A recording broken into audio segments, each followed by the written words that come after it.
বেকারত্ব সমস্যায় জর্জরিত বিশ্বের বিভিন্ন দেশ। জাতিসংঘের তথ্যমতে বর্তমান সময়ে স্থবির উৎপাদনশীলতা, ক্রমবর্ধমান বৈষম্য এবং মূল্যস্ফীতি নেতিবাচক প্রভাব ফেলছে মানুষের রোজগারে। তবে শ্রম সংকট সাপে বর হয়ে ধরা দিয়েছে পূর্ব এশিয়ার দেশ জাপানের কাছে। দেশটির শ্রম মন্ত্রণালয়ের দেয়া তথ্য অনুযায়ী জাপানে বেকারত্বের হার ২০২৪ সালে ২.৪% নেমে এসেছে, যা এর আগের বছরের তুলনায় 0.1% কম।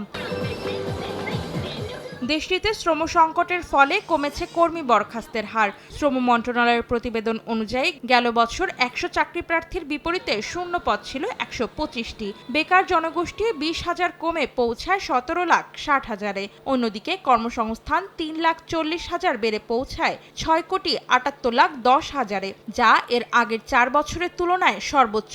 এর মধ্যে তথ্য ও যোগাযোগ খাতে ৯.৩% এবং হোটেল ও রেস্তোরাঁ খাতে ৫.২% নতুন কর্মসংস্থান বেড়েছে। অর্ধেক পাউডারে দ্বিগুণ উজ্জ্বলতা, নতুন রিন অ্যাডভান্সড অর্ধেক পাউডারে দ্বিগুণ উজ্জ্বলতা।